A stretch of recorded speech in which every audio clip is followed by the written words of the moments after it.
Alright guys, TacticalRab back again today. Hope you're all doing well and enjoying your day so far. And with Crimsix announcing his retirement a couple of days ago, Octane has confirmed that he doesn't believe at all that Crimsix's announcement video was the best for aspiring future pros, saying that Crim's assertion that he's wondering whether he should even have done all the hard work that he has done to get to the point where he retired his career at is actually going to put off future players from doing the same thing that Crimsix has tried to do. Very much intrigued to your thoughts in the comment section below. Hit the like button if you enjoy. Subscribe if you're new as always. I'd greatly appreciate it. It really helps out the channel. Thank you very much indeed for doing that one. Some Rostermania stuff as well to discuss. This, firstly, a pretty ridiculous clip. Look at this. The snaking comes through, fires about, what, 3 bullets and just instantly kills Simp. So, yeah, the time to kill in this game is pretty ridiculous. I don't think it's anything crazy compared to Modern Warfare. But, like, I mean, yeah, Modern Warfare 2019, I'm pretty sure is relatively similar. But, yeah, I don't know. The fast time to kill is just kind of frustrating. And it's been the case for a few titles now. Obviously, we know why they do it. But, I mean, yeah, still, there's been many clips going around of fast time to kills. This also though from OpTic Blake actually I thought was interesting. This kind of a whole wall jump ledge hang type thing where you might be able to make some really interesting plays with this. Whether this is at all going to be viable and competitive, but I don't know. You could do some nice little 360s. This guy got smoked. Speaking of Team Summertime, Hitch is indeed putting on a $10,000 Black Ops Cold War tournament.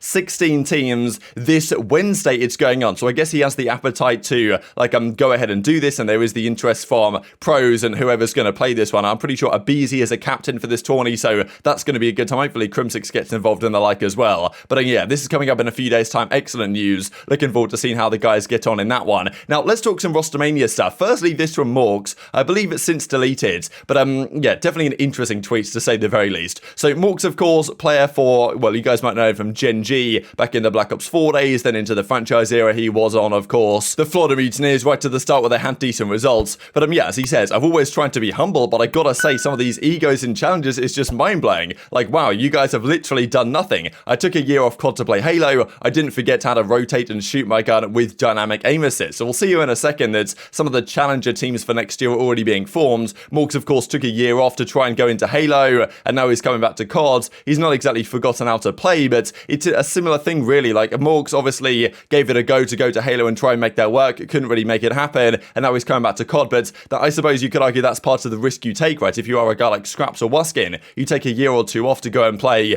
Warzone and stuff, you are going to risk your reputation and your momentum when you then come back to try and play professional COD. So, yeah, as he says, like, it's kind of funny. He says, always tried to be humble, and then tweets the following, but, you know, this stuff obviously happens rather often. Now, speaking of these potential challenger rosters next season, this is what might be going on in Europe. Now, no Waskin noted here yet, but Scraps is actually here. We've got Weeman, Scraps, Furious, Eric Boom. That's a pretty nice team. There, of course, are a few squads being noted here. I thought Denza was retiring. It's actually crazy the amount of players that say they're going to retire, and then when push comes to shove, they're like, yeah, go on then. I'll come back for one more year. So Harry, Gizmo, Denza, Vortex might be a team. So kind of confirming that indeed Paul X will probably be the man going to London Royal Ravens. So that is the squad of 4. Then these are some other teams as well, still needing +1s, but of course some names that you guys may well know. Now this is the North American side, so some names here. Johnny's back in business. Some of this is just rumors right now, but potentially Real right from that. I guess Minnesota Rokkr brought him on as well as their sub alongside Fame, so they could potentially have Godorex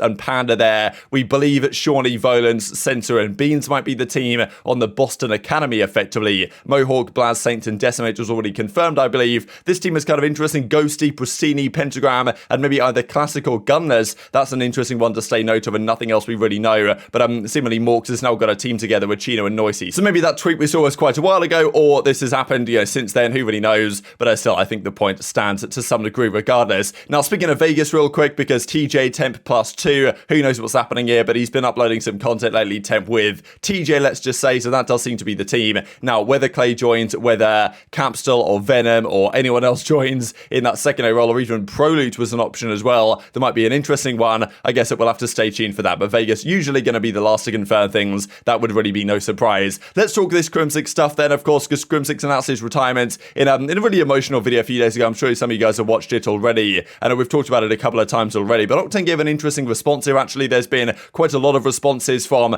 various players within the scene. Scump, of course, has said how, you know, sad it is that guys of his generation are now stepping away. Algeria are probably rather happy about it. But, you know, firstly, before we talk about the Octane thing, I thought that Nadeshot was not trying to roast Crim here, but I thought this was, like, not exactly out of order, but, like, pretty outrageous, really. So as Nadeshot says, congrats on one of the greatest careers in competitive Call of prodigy history at Crimsix, top 5 all time, no debate. It was an honor playing side by side for a short time. Excited to see what's next. Never a dull moment with you, and that's what this community needed. Going on to say about the top 5 stuff. So of course Nadeshot was briefly a part of the OpTic dynasty in the early days when they played alongside each other. But I don't know, Nadeshot doesn't want to kind of say like who his top 5 of all time is. I think he's said in the past that he has Crim, Scump, and I think in the past he even ranked them as Crim number 1, Scump number 2. Then it was probably Karma, like Clay and JCap in some order that rounded out his top 5 whenever he did that. But in the past when he's done this, he's had Crimsix pretty much, you know, top 1 or top 2. Like Crimsix is undisputed top 1 or top 2. Like there's no way you can argue otherwise. By the numbers, yes, top 1. If you want to consider other factors, then maybe Scump's number 1, Crim is number 2. But you know, still, the fact that he says top 5, I just thought was kind of funny because I mean, like Crim is top 5, and he's not 5, he's not 4, he's not 3, and he's probably not 2. So like, I don't know why he had to say top 5. He could have said top 3, could have said top 2. Like, I guess he doesn't want to say against Scump, right? He wants to maintain, like, you know, the possibility of Scump being number 1 in his eyes. But I thought it was kind of unnecessary to say top 5, almost borderline disrespectful. I know he wasn't intending to be disrespectful, of course, but I thought it was kind of funny regardless. So this, of course, was part of the video, and part of it we actually did, I believe, mention in the first video I discussed on this topic, was when he said that he was wondering whether this is all worth it. He said that, wow, like all the time he's put in over the last, you know, 16 years of competing effectively from when he first started out to getting into Call of Duty, then to Halo, then back to Call of Duty, and making it work for the last decade with all the results. And he was like, yeah, all the sacrifices I made, all the time I put in for like a number in my Twitter bio was the stat that he mentioned, and he was like, yeah, I'm not sure this was even all worth it. The greatest of all time by the numbers is saying that he's not even sure that his time in COD was actually worth it. The sacrifices he made to his health, his relationships were actually worth getting to this point. And Octane believes, like, look, that's not a good thing to say. Maybe Crimsix believes that, but Octane thinks that Crim shouldn't have had it in his actual video because it's going to put off future players.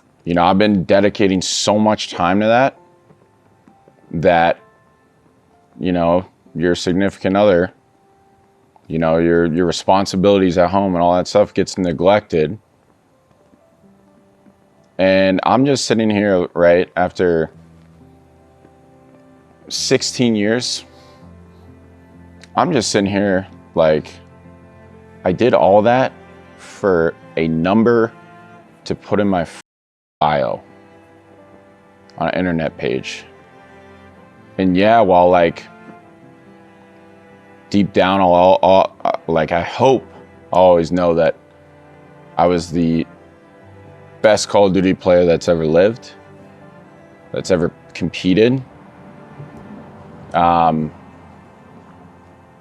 But looking at it right now, I'm sitting there like, man, why the f did I do that? He said that he competed for 16 years as a professional Call of Duty player and became the greatest Call of Duty player on the planet for a number in his bio, and that he wishes that he hadn't.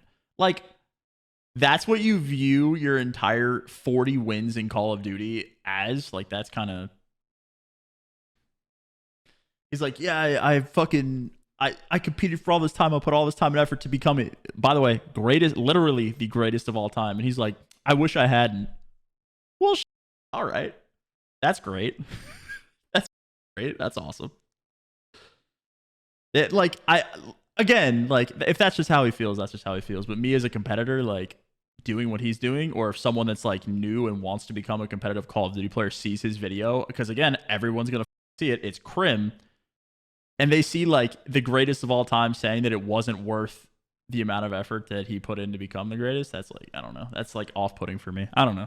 That's just my 2 cents. Everything else, like, yeah. I mean, I'm kind of in line with him on the rest of it. You kind of sacrifice pretty much everything in your life, but I don't know. That made me feel a little weird for sure. You sacrifice for something you love and enjoy doing. Exactly.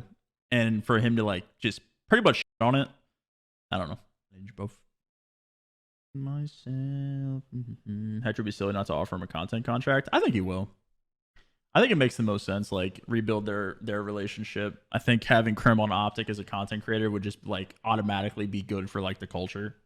It makes sense. Will it happen? I have no idea, but I think it makes sense at surface value. Who knows? So do you think there's a point behind this, right? And actually, Octane's making a reasonable point here, because I thought Crim was very open, very honest in his video, and I think that was great to see. But, you know, maybe Octane has a point where maybe the part where he says, like, look, I probably shouldn't have done all this effort and sacrificed all the things that I sacrificed. And it's interesting because I think different pros feel differently. Other guys like Scump and the like probably don't feel like they've sacrificed their health and relationships, maybe to the same extent that Crim has, like, arguably because Crim's been on rather more stressful teams and situations the last few years, you could say, maybe partly by his own doing, of course, than Scump has necessarily dealt with. But I imagine that's a rather rare opinion within professional COD players, to feel like all the time they've put in isn't necessarily worth it. And it's wondering whether Crim like fully believes that, or whether he's just kind of looking with, you know, whether he's just thinking about recency bias in a sense, the last couple of years, whether they've been worth it. Of all time, that like, yeah, he knows he's done enough to be considered the greatest, whatever. I'm sure the trophies and the money and all this type of stuff means more to him than just the number in his bio. And that's maybe what Octane's saying, like, look, for future players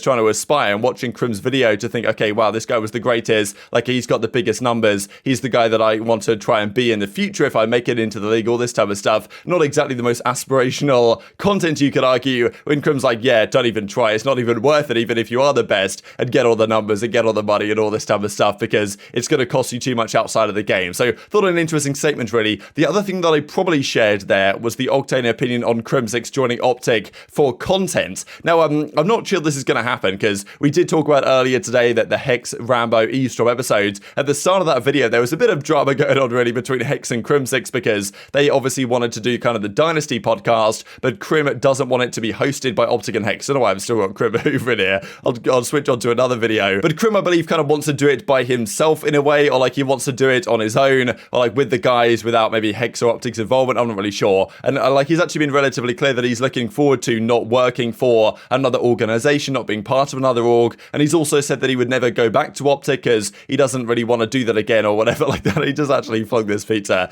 Crim is built different. So it doesn't look like the Dynasty podcast is going to be happening anytime soon, to be honest. But I mean, yeah, Crim to OpTic also, I don't think that's going to happen either. It might be beneficial, and maybe Crim deep down wants to be part of OpTic, and I know that some people have suggested that, but you know, I'm not sure it's going to happen anytime soon. But it would be nice. Right now, Crim has retired, for those relationships to be mended to some degree. We know that like the Scump Crim thing has kind of come to an end now, and that beef has maybe been squashed to some degree. But the Crim Clay thing is very much still true. The Crim like Hex thing, like obviously they've got respect, but not exactly the best of friends, as you guys could tell, I'm sure, if you watched the start of that episode. So yeah, I'm kind of hoping that over the coming months and years, Crim can kind of mend those relationships to a certain extent and get on well with everyone in the community that the bridges were burnt with through his playing days. Few things to mention here before we close out the video. This first from Dog Sense Martin, he started himself up a TikTok account, and this, I don't know if it was his first one or one of his first ones here, but I mean, this is just absolutely hilarious. There is music playing in the background, so I'm not sure I can play it for you guys. But I mean, yeah, as he says, officially quit my job, left my supermodel girlfriend, got jacked, putting my all into Modern Warfare 2. Call me dumb, I don't care, gonna make my dreams a reality. And he's running around here on a Bacage, like this is during the beta, of course, running around on a Bacage freefall against bots,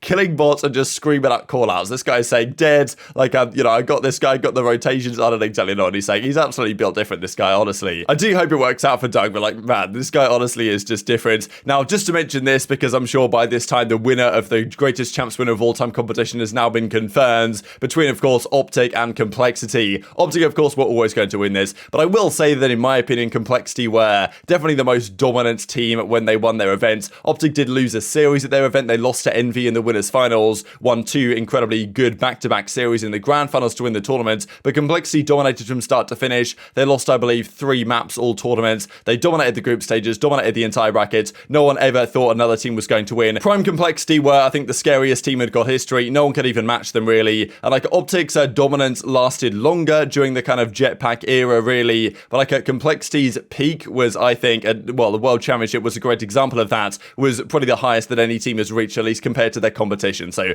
that's why I voted for them. But of course, it was a foregone conclusion, this one. As we get a Crimsix, actually, Omar did a fantastic job with a highlight video, career tribute, really, on the Breaking Point channel. It's over 40 minutes long of all of his career highlights. So yeah, definitely check it out if you guys have not already. But very much enjoyed your thoughts in the comment section below. Hope you guys enjoyed the video. If you did enjoy it, hit the like button, tells the YouTube gods it's a good video. Others like you should see it as well. And I've grown the competitive Call of Duty community. Thank you as always. Take care, and I'll see you next time.